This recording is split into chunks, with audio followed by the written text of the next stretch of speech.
जो भाग्य में लिखा होता है वही होता है। हमारे बड़े बूढ़े भी कहते सुने गए हैं कि हमारे जन्म के समय ही हमारा भाग्य तय हो जाता है और उसी के चलते हमारे विचार और कर्म बनते रहते हैं।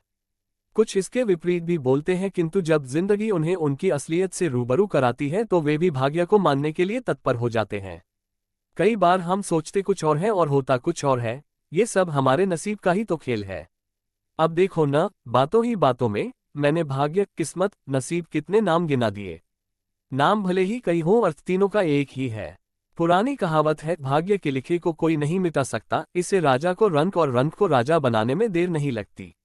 एक राजा था, उसका राज्य बहुत ही खुशहाल था। उसके 3 बेटियां थीं, सब कुछ शांतिपूर्ण तरीके से चल रहा था। राजा की तीनों बेटियां अपने पिता से बेहद प्रेम करती थीं। एक दिन राजा अपने महल की छत पर टहल रहा था, सब ओर शांति थी। ये देख वो अत्यंत प्रसन्न था। कुछ देर पश्चात पता नहीं राजा को क्या सूझी।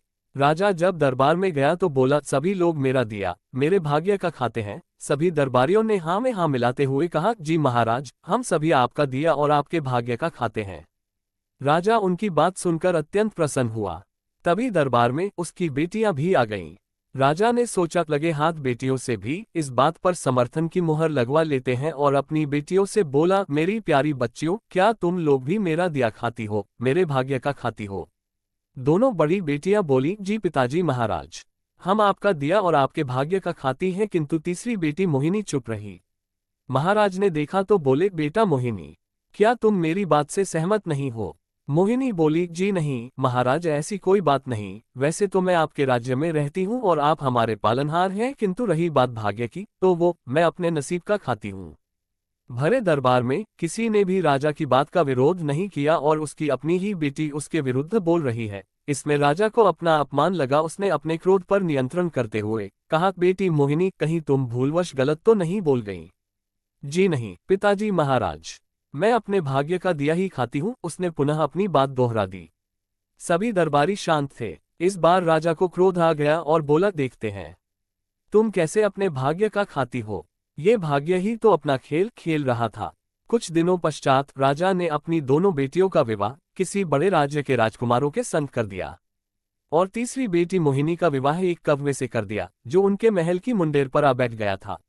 मोहिनी ने इस विवाह का विरोध किया, किंतु राजा को तो जैसे जिद थी, बोला, अब अपने भाग्य का खाओ, और उसे राज्य से कुछ दूरी पर एक जमीन का टुकड़ा दे दिया। मोहिनी उस कव्वे को साथ लेकर महल से बाहर आ गई।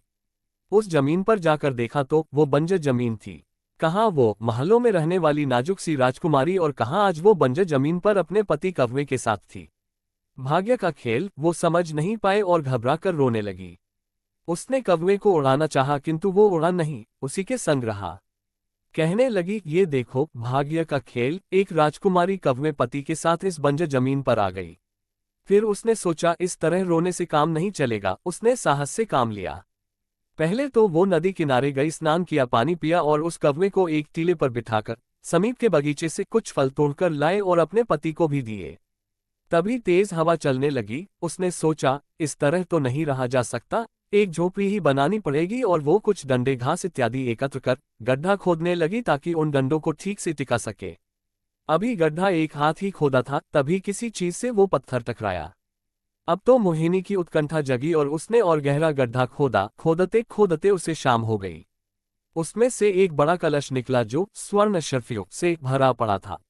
अगले दिन राजकुमारी ने वहां महल की नींव डलवा दी और कुछ ही महीनों में उस स्थान पर अपने पिता से भी बड़ा सुंदर और शानदार महल खड़ा हो गया।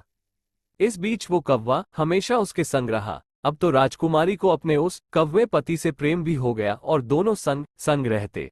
एक दिन मोहिनी ने प्रेमवश आवेश में आकर उस कव्वे को चूम लिया। उसके चूमते ही एक चमत्कार हुआ। वो कव्वा एक बहुत ही सुंदर राजकुमार में बदल गया।